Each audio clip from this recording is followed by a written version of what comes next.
Our story begins on September 6th, 1757, when a young boy was born to the Lafayette family in Chevignac, France. His parents named him Marie-Joseph Paul Roche Gilbert Dumontier. Can you imagine having a name that long? Not only did he start off with a big name, but also a very big fortune. He was born into a long line of French nobles, which meant the people who ruled France and were very wealthy. He even inherited a castle at birth. The Lafayette family had lived in France for many years and had distinguished themselves as brave soldiers. One of his ancestors fought alongside the brave woman soldier Joan of Arc. Another ancestor traveled east and fought during the Crusades. His grandfather was a famed musketeer and one of King Louis XV's bodyguards. Also, when Lafayette was very young, he lost his father in a battle. So not only did he inherit much wealth and property, but also a famous name to live up to. Although he had a long name, he later became known as Lafayette, so we'll use this name for the rest of our story. After losing his father, Lafayette's mother moved to Paris and left him to be raised by his grandmother. Later, when he was 11, he moved to Paris with his mother to attend school. There he decided to be a soldier like his father and the many generations of Lafayettes before him. He attended a school to learn to be a musketeer, one of the king's famous bodyguards. He graduated and did this for a time while still in school. When Lafayette was 14, his family introduced him to a young woman named Adrienne Marie Francois. She was only 12, but they spent time with each other and eventually fell in love. Later, they were married when Lafayette was 16 and she was 14. They ended up being a good match and stayed together for the rest of their lives. By 1775, Lafayette was a lieutenant in the French army and watched with interest what was going on across the ocean in the American colonies. There, the British ruled the colonies, but many of the Americans wanted to break free and become their own country. This struggle and war later became known as the American Revolution. Lafayette was French, and the French didn't get along with the British. They had fought against each other in many wars, including the 7 Years' War or French and Indian War in America. Lafayette began to think about how he might help the Americans fight for liberty and get back at his enemies, the British. He was only 18 at the time, but his heart was set on going. When the British heard the French decided to help, they threatened to declare war against France too. This caused France to change its position, but Lafayette had already made up his mind to go. His father-in-law, who was also his commanding officer, threatened to arrest him if he tried to leave to America. Lafayette hid from him and decided to find a way to escape to America anyway. He was determined to join their cause, and nothing would stop him. Lafayette's first problem was America was across the ocean and he didn't have a ship. He decided to use his great wealth to buy one.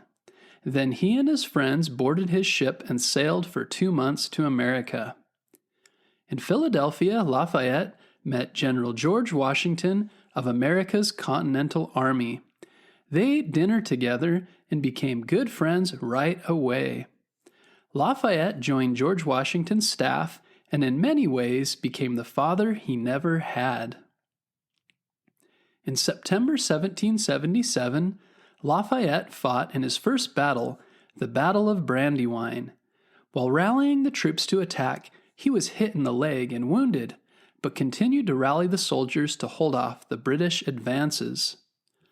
Later that year, after he recovered, he fought in another battle and defeated the British in Gloucester. During that same winter, he stayed with George Washington at Valley Forge. At Valley Forge, they waited out a very harsh winter. Many soldiers suffered and were lost, but Washington and Lafayette and others were able to encourage the troops and keep them from leaving to continue the fight against the British. Lafayette next fought in the battles of Baron Hill, Monmouth, and Rhode Island, and was successful in his attacks and given a sword for his bravery and skill in battle. By this time, the French government now planned to help the Americans, and Lafayette sailed a ship back to France to help get more soldiers and weapons to help. In France, he was praised as a hero for fighting in America. He was also happy to see his wife and children again. While there, she gave birth to a boy. They named him George Washington Lafayette. There, Lafayette also met Benjamin Franklin and worked with him in the French army to find enough soldiers and weapons to take back to America. Then he sailed back to America to continue the fight. In America, he found George Washington and the Continental Army struggling. They had lost battles and were worried they wouldn't win the war. Washington was very happy to see Lafayette and gave him command over troops as they continued the fight. Battles were won and lost, and Lafayette continued to write letters to France urging them to send more soldiers and weapons. The Battle of Yorktown was one of the major battles in the American War for Independence. There, Lafayette and Alexander Hamilton and their troops faced off against the British General Cornwallis. Ships and soldiers from France also joined the battle. Muskets and cannon were fired from both sides. Smoke and gunfire filled the air. The battle was very intense, and many soldiers were lost. In the final moments of the battle, Lafayette and Hamilton charged the British defenses and fought with swords in hand-to-hand combat until the Americans won the battle and General Cornwallis surrendered.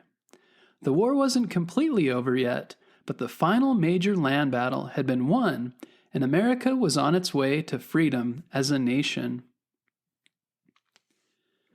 After the war, the Marquis de Lafayette returned to France and was welcomed as a hero for his bravery.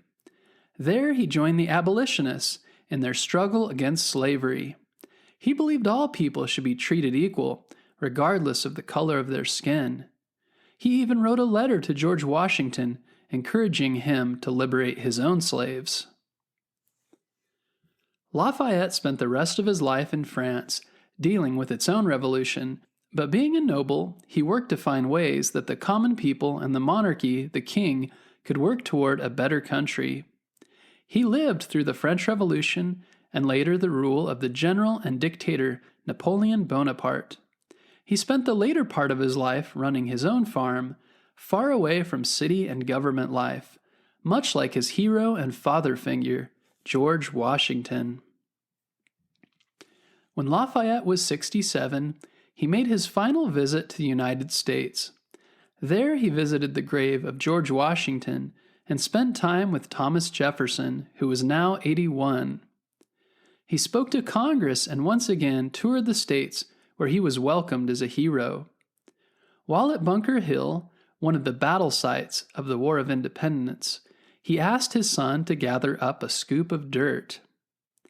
After returning to France in 1834, Lafayette passed away and was buried using some of the dirt he had collected at Bunker Hill.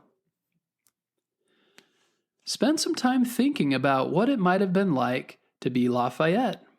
He was born with much wealth and privilege. He could have just stayed in France and enjoyed his money, but during the War for Independence, he went against the wishes of his family and government and used his own money to travel to the colonies and help in their fight for freedom. Think about what it means to be brave. Can you think of a time when you had to be brave? It's not always easy, but often when we take the leap and do something that's not easy, we grow and become stronger. That's one of the best ways to become stronger, to do hard things that require bravery. I believe you can do hard things. I believe that you can be brave.